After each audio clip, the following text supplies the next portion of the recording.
CHAPTER 19. The Menace of the Dead.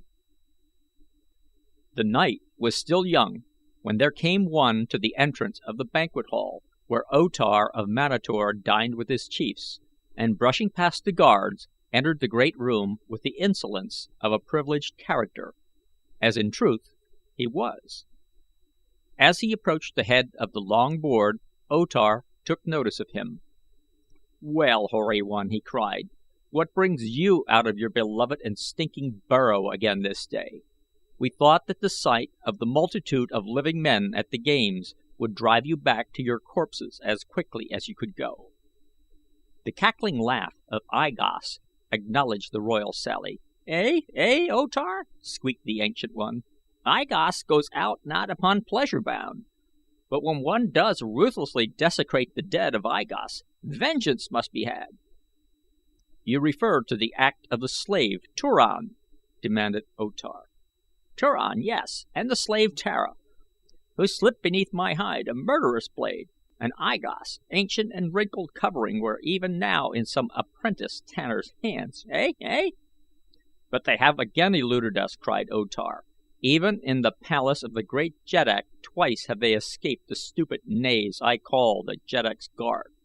O Tar had risen and was angrily emphasizing his words with heavy blows upon the table, dealt with a golden goblet. "O Tar, they elude thy guard, but not the wise old Callet, I Gos." "What mean you? Speak!" commanded O Tar. "I know where they are hid," said the ancient taxidermist. "In the dust of unused corridors their feet have betrayed them." "You followed them? You have seen them?" demanded the jeddak. "I followed them and I heard them speaking beyond a closed door," replied I Gos, "but I did not see them." "Where is that door?" cried O Tar. "We will send at once and fetch them." He looked about the table as though to decide to whom he would entrust this duty. A dozen warrior chiefs arose and laid their hands upon their swords. "To the chambers of O Mai the Cruel I traced them," squeaked I Gos. "There you will find them where the moaning Corphals pursue the shrieking ghost of O Mai, and he turned his eyes from O Tar toward the warriors who had arisen, only to discover that to a man they were hurriedly resuming their seats. The cackling laughter of I Gos broke derisively the hush that had fallen upon the room. The warriors looked sheepishly at the food upon their plates of gold. O Tar snapped his fingers impatiently. "Be there only cravens among the chiefs of Manator?" he cried. "Repeatedly have these presumptuous slaves flouted the majesty of your jeddak. Must I command one to go and fetch them?" Slowly a chief arose, and two others followed his example, though with ill-concealed reluctance. "All, then, are not cowards," commented O Tar. "The duty is distasteful, therefore all three of you shall go, taking as many warriors as you wish." "But do not ask for volunteers," interrupted I Gos, "or you will go alone." The three chiefs turned and left the banquet hall, walking slowly like doomed men to their fate. Gahan and Tara remained in the chamber to which Tasor had led them, the man brushing away the dust from a deep and comfortable bench where they might rest in comparative comfort. He had found the ancient sleeping silks and furs too far gone to be of any service, crumbling to powder at a touch, thus removing any chance of making a comfortable bed for the girl, and so the two sat together, talking in low tones of the adventures through which they already had passed, and speculating upon the future, planning means of escape, and hoping Tasor would not be long gone.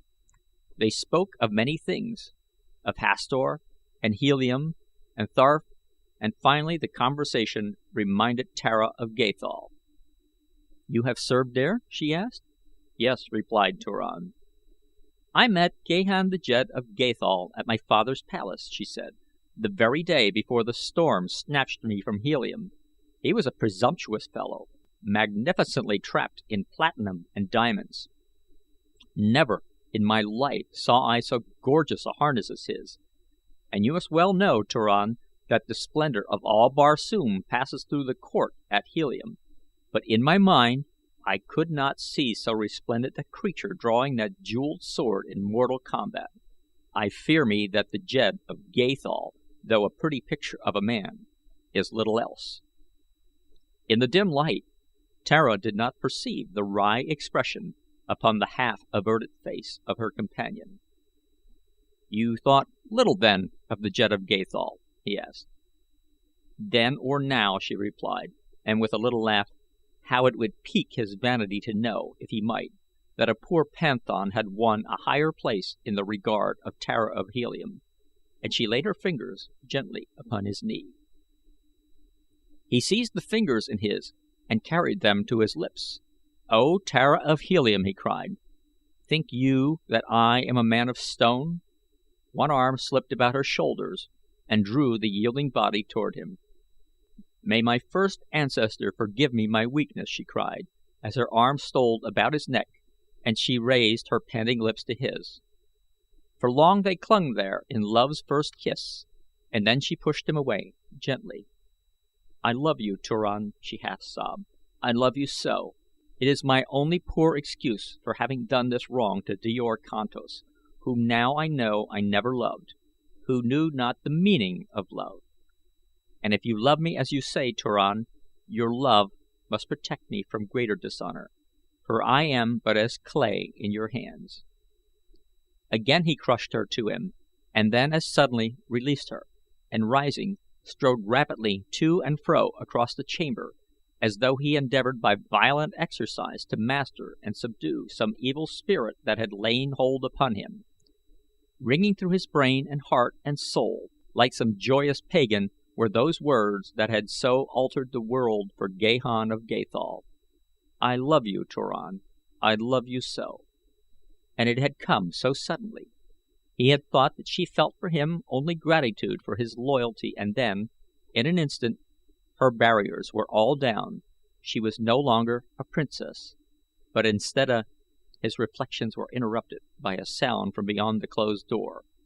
His sandals of zitidar hide had given forth no sound upon the marble floor he strode, and as his rapid pacing carried him past the entrance to the chamber, there came faintly from the distance of the long corridor the sound of metal on metal, the unmistakable herald of the approach of armed men. For a moment Gahan listened intently, close to the door, until there could be no doubt but that a party of warriors was approaching.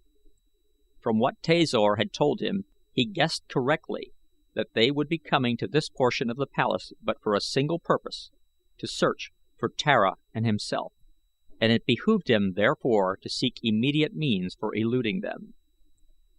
The chamber in which they were had other doorways beside that at which they had entered, and to one of these he must look for some safer hiding place. Crossing to Tara, he acquainted her with his suspicion, leading her to one of the doors which they found unsecured.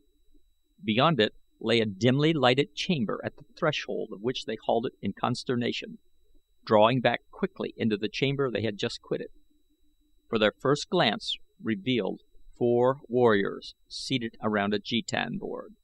That their entrance had not been noted was attributed by Gahan to the absorption of the 2 players and their friends in the game. Quietly closing the door, the fugitives moved silently to the next, which they found locked. There was now but another door which they had not tried, and this they approached quickly, as they knew that the searching party must be close to the chamber. To their chagrin they found this avenue of escape barred. Now indeed were they in a sorry plight, for should the searchers have information leading them to this room they were lost. Again leading Tara to the door behind, which were the jetan players, Gahan drew his sword and waited, listening. The sound of the party in the corridor came distinctly to their ears. They must be quite close, and doubtless they were coming in force. Beyond the door were but 4 warriors who might be readily surprised. There could, then, be but one choice, and acting upon it, Gahan quietly opened the door again, stepped through into the adjoining chamber, Tara's hand in his, and closed the door behind them. The 4 at the jetan board evidently failed to hear them. One player had either just made or was contemplating a move, for his fingers grasped a piece that still rested upon the board. The other three were watching his move. For an instant Gahan looked at them, playing Jetan there in the dim light of this forgotten and forbidden chamber, and then a slow smile of understanding lighted his face. "Come," he said to Tara, "we have nothing to fear from these. For more than 5,000 years they have sat thus, a monument to the handiwork of some ancient taxidermist." As they approached more closely, they saw that the lifelike figures were coated with dust, but that otherwise the skin was in as fine a state of preservation as the most recent of I Gos groups, and then they heard the door of the chamber they had quitted open, and knew that the searchers were close upon them. Across the room they saw the opening of what appeared to be a corridor, and which investigation proved to be a short passageway, terminating in a chamber in the center of which was an ornate sleeping dais. This room, like the others, was but poorly lighted, time having dimmed the radiance of its bulbs and coated them with dust. A glance showed that it was hung with heavy goods and contained considerable massive furniture in addition to the sleeping platform. A second glance at which revealed what appeared to be the form of a man lying partially on the floor and partially on the dais. No doorways were visible other than that at which they had entered, though both knew that others might be concealed by the hangings. Gahan, his curiosity aroused by the legends surrounding this portion of the palace, crossed to the dais to examine the figure that apparently had fallen from it, to find the dried and shriveled corpse of a man lying upon his back on the floor, with arms outstretched and fingers stiffly outspread. One of his feet was doubled partially beneath him, while the other was still entangled in the sleeping silks and furs upon the dais. After 5,000 years, the expression of the withered face and the eyeless sockets retained the aspects of horrid fear to such an extent that Gahan knew that he was looking upon the body of O Mai the Cruel. Suddenly Tara, who stood close beside him, clutched his arm and pointed to a far corner of the room. Gahan looked, and looking felt the hairs upon his neck rising. He threw his left arm about the girl, and with bared sword stood between her and the hangings that they watched, and then slowly Gahan of Gathol backed away. For in this grim and somber chamber, which no human foot had trod for 5,000 years and to which no breath of wind might enter, the heavy hangings in the far corner had moved. Not gently had they moved as a draught might have moved them had there been a draught, but suddenly they had bulged out as though pushed against from behind. To the opposite corner backed Gahan until they stood with their backs against the hangings there, and then, hearing the approach of their pursuers across the chamber beyond, Gahan pushed Tara through the hangings and, following her, kept open with his left hand, which he had disengaged from the girl's grasp, a tiny opening through which he could view the apartment and the doorway upon the opposite side through which the pursuers would enter, if they came this far. Behind the hangings there was a space of about 3 feet in width between them and the wall, making a passageway entirely around the room, broken only by the single entrance opposite them, this being a common arrangement especially in the sleeping apartments of the rich and powerful upon Barsoom. The purposes of this arrangement were several. The passageway afforded a station for guards in the same room with their master without intruding entirely upon his privacy. It concealed secret exits from the chamber. It permitted the occupant of the room to hide eavesdroppers and assassins, for use against enemies that he might lure to his chamber. The 3 chiefs, with a dozen warriors, had had no difficulty in following the tracks of the fugitives through the dust of the corridors and chambers they had traversed. To enter this portion of the palace at all had required all the courage they possessed, and now that they were within the very chambers of O Mai, their nerves were pitched to the highest key. Another turn and they would snap, for the people of Manator are filled with weird superstitions. As they entered the outer chamber they moved slowly, with drawn swords, no one seeming anxious to take the lead, and the 12 warriors hanging back in unconcealed and shameless terror, while the 3 chiefs, spurred on by fear of O Tar and by pride, pressed together for mutual encouragement as they slowly crossed the dimly lighted room. Following the tracks of Gahan and Tara, they found that though each doorway had been approached, only one threshold had been crossed, and this door they gingerly opened, revealing to their astonished gaze the 4 warriors at the jetan table.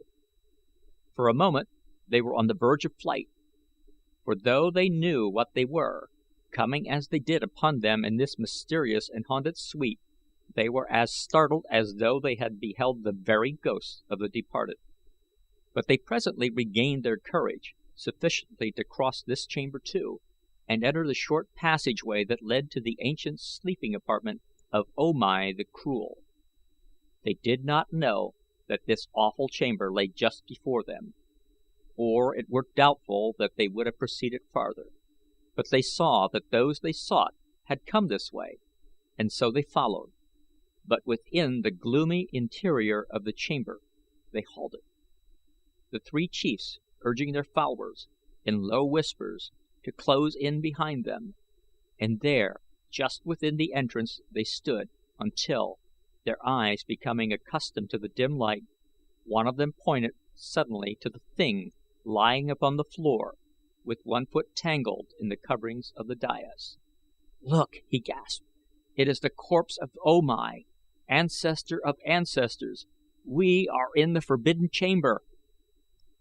Simultaneously there came from behind the hangings beyond the gruesome dead a hollow moan, followed by a piercing scream, and the hangings shook and bellied before their eyes. With one accord, chieftains and warriors, they turned and bolted for the doorway, a narrow doorway where they jammed, fighting and screaming in an effort to escape. They threw away their swords and clawed at one another to make a passage for escape. Those behind climbed upon the shoulders of those in front, and some fell and were trampled upon, but at last they all got through, and, the swiftest first, they bolted across the 2 intervening chambers to the outer corridor beyond, nor did they halt their mad retreat before they stumbled, weak and trembling, into the banquet hall of O Tar. At sight of them the warriors who had remained with the jeddak leaped to their feet with drawn swords, thinking that their fellows were pursued by many enemies, but no one followed them into the room, and the 3 chieftains came and stood before O Tar with bowed heads and trembling knees. "Well?" demanded the jeddak. "What ails you? Speak!" "O Tar," cried one of them when at last he could master his voice, "when have we 3 failed you in battle or combat? Have our swords been not always among the foremost in defense of your safety and honor?" "Have I denied this?" demanded O Tar. "Listen then, O jeddak, and judge us with leniency. We followed the 2 slaves to the apartments of O Mai the Cruel. We entered the accursed chambers, and still we did not falter. We came at last to the horrid chamber no human eye had scanned before in 50 centuries, and we looked upon the dead face of O Mai laying as he has lain for all this time. To the very death chamber of O Mai the Cruel we came, and yet we were ready to go farther, when suddenly there broke upon our horrified ears the moans and the shrieking that mark these haunted chambers, and the hangings moved and rustled in the dead air. O Tar, it was more than human nerves could endure. We turned and fled. We threw away our swords and fought with one another to escape. With sorrow, but without shame, I tell it, for there be no man in all Manator that would not have done the same. If these slaves be Corphals, they are safe among their fellow ghosts. If they be not Corphals, then already are they dead in the chambers of O Mai, and there may they rot for all of me, for I would not return to that accursed spot for the harness of a jeddak, and the half of Barsoom for an empire. I have spoken." O Tar knitted his scowling brows. "Are all my chieftains cowards and cravens?" he demanded presently in sneering tones. From among those who had not been of a searching party a chieftain arose and turned a scowling face upon O Tar. "The jeddak knows," he said, "that in the annals of Manator her jeddaks have ever been accounted the bravest of her warriors. Where my jeddak leads I will follow, nor may any jeddak call me a coward or a craven unless I refuse to go where he dares to go. I have spoken." After he had resumed his seat there was a painful silence, for all knew that the speaker had challenged the courage of O Tar, the jeddak of Manator, and all awaited the reply of their ruler. In every mind was the same thought: O Tar must lead them at once to the chamber of O Mai the Cruel, or accept forever the stigma of cowardice, and there could be no coward upon the throne of Manator. That they all knew, and that O Tar knew as well. But O Tar hesitated. He looked about upon the faces of those around him at the banquet board, but he saw only the grim visages of relentless warriors. There was no trace of leniency in the face of any, and then his eyes wandered to a small entrance at one side of the great chamber. An expression of relief expunged the scowl of anxiety from his features. "Look!" he exclaimed. "See who has come!" This is the end of The Chessmen of Mars. Chapter night of the multitude of living men at the games would drive you back to your corpses as quickly as you could go. The cackling laugh of I Gos acknowledged the royal sally. "Eh, O Tar?" squeaked the ancient one. "I Gos goes out not upon pleasure bound, but when one does ruthlessly desecrate the dead of I Gos, vengeance must be had." "You refer to the act of the slave Turan?" demanded O Tar. "Turan, yes, and the slave Tara, who slipped beneath my hide a murderous blade, and I Gos, ancient and vermous. In the dust of unused corridors their feet have betrayed them." "You followed them? You have seen them?" demanded the jeddak. "I followed them and I heard them speaking beyond a closed door," replied I Gos, "but I did not see them." "Where is that door?" cried O Tar. "We will send at once and fetch them." He looked about the table as though to decide to whom he would entrust this duty. A dozen warrior chiefs arose and laid their hands upon their swords. "To the chambers of O Mai the Cruel I trace them," squeaked I Gos. Chapter 19. The Menace of the Dead. The night was still young when there came one to the entrance of the banquet hall where O Tar of Manator dined with his chiefs, and brushing past the guards entered the great room with the insolence of a privileged character, as in truth he was. As he approached the head of the long board O Tar took notice of him. "Well, hoary one," he cried, "what brings you out of your beloved and stinking burrow again this day? We thought that the sun—" "There you will find them where the moaning Corphals pursue the shrieking ghost of O Mai, eh?" And he turned his eyes from O Tar toward the warriors who had arisen, only to discover that to a man they were hurriedly resuming their seats. The cackling laughter of I Gos broke derisively the hush that had fallen upon the room. The warriors looked sheepishly at the food upon their plates of gold. O Tar snapped his fingers impatiently. "Be there only cravens among the chiefs of Manator?" he cried. "Repeatedly have these sprinkled covering were even now in some apprentice tanner's hands, eh? "But they have again eluded us," cried O Tar.